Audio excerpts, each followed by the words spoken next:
qu'Akadosh Baruch Hu, il vous protège, vous donne la santé et la joie. Ce petit cours de Torah à la mémoire de Hana Bat Shaba, Ifergan Zechona Lebracha, qui est décédée en plein fête de Sukkot.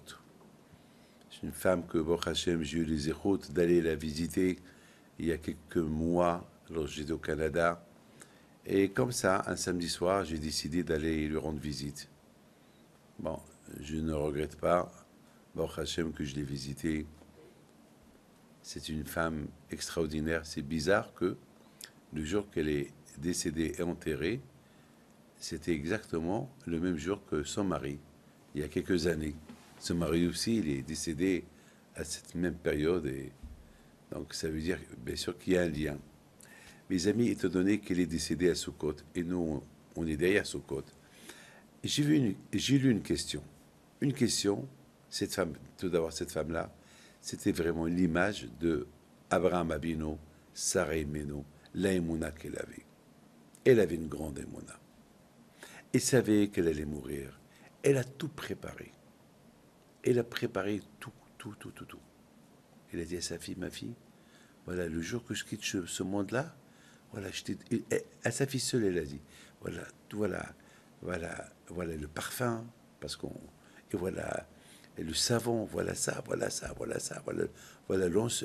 Elle a tout préparé. On dirait qu'elle savait qu'elle devait partir. Et je me rappelle, il y a quelque temps, elle me l'avait dit aussi. Elle m'a dit, je sais, elle a pleuré, et je sais que mes jours, ils sont comptés. Et voilà, une bracha pour mes enfants, pour qu'ils continuent dans le shalom, dans la Torah, etc., etc. Mes amis, étant donné qu'elle a quitté ce monde pendant la fête de Sukkot, alors je voudrais rapporter une question que j'ai vue. Une question qu'un rabbin il pose. Il dit qu'après Kippour, tout de suite, on doit commencer à construire la soukha. La question, elle est, pourquoi tout de suite après Kippour, on doit commencer à construire la soukha? Pourquoi on ne peut pas faire autre chose? Il y a beaucoup de mitzvot. Il y a plein de mitzvot à faire. Pourquoi spécifiquement la soukha? Première question. Deuxième question, pourquoi les rabbins ne disent pas que tout de suite après Kippour, on achète le lulav et l'étrog et les hadas? Pourquoi que la soukha? C'est ça.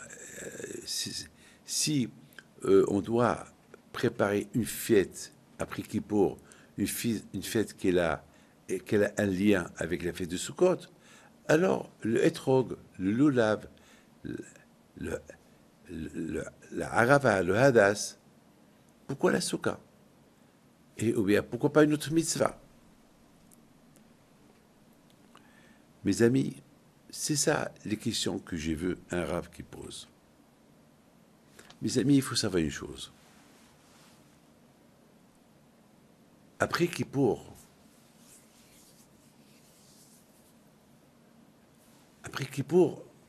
on est dans un niveau très élevé. On a jeûné, on a crié, on a prié. On se sent comme des malachim, on se sent comme des anges. On se sent bien après Kippour.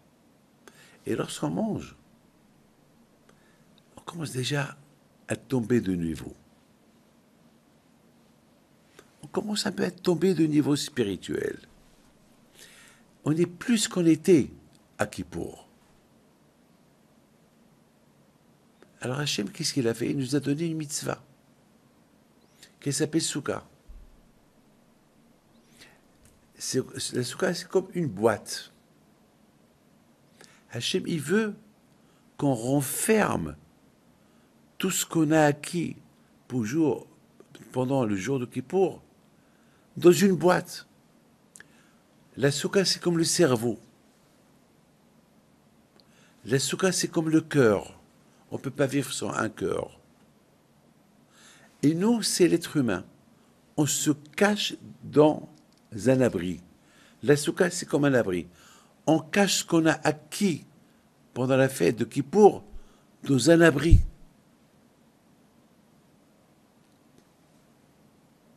Et c'est la raison pourquoi on ne va pas tout de suite acheter le lulav, le etrog, après la fête de Kippour. Et c'est pour ça qu'on ne fait pas une autre mitzvah. On fait que la souka. La souka, c'est la boîte. Se cacher dans la teva, comme l'arche de Noé. C'est quoi l'arche de Noé? L'arche de Noé, c'est l'arche qu'il a préservé toute l'humanité dans cette boîte, dans cette arche. S'il n'y avait pas l'arche, le monde aurait été rasé, aurait été perdu.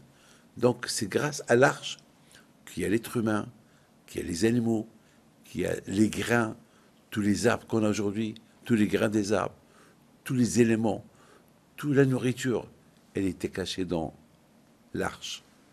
La souka, c'est l'arche.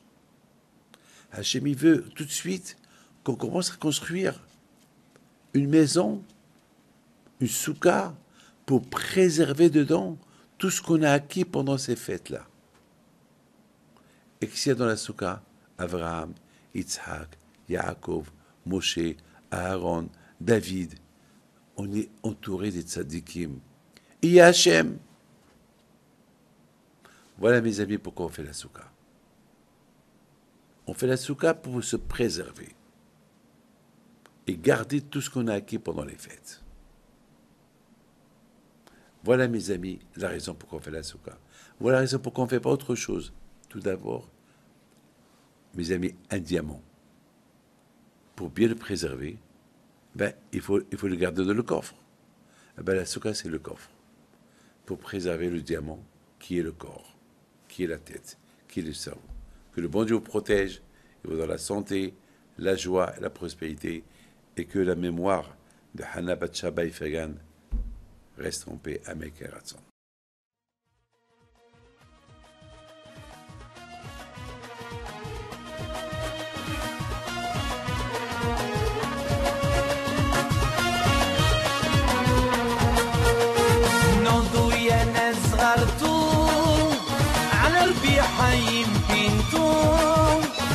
وقف لنا زي خوتو يا وز خوتو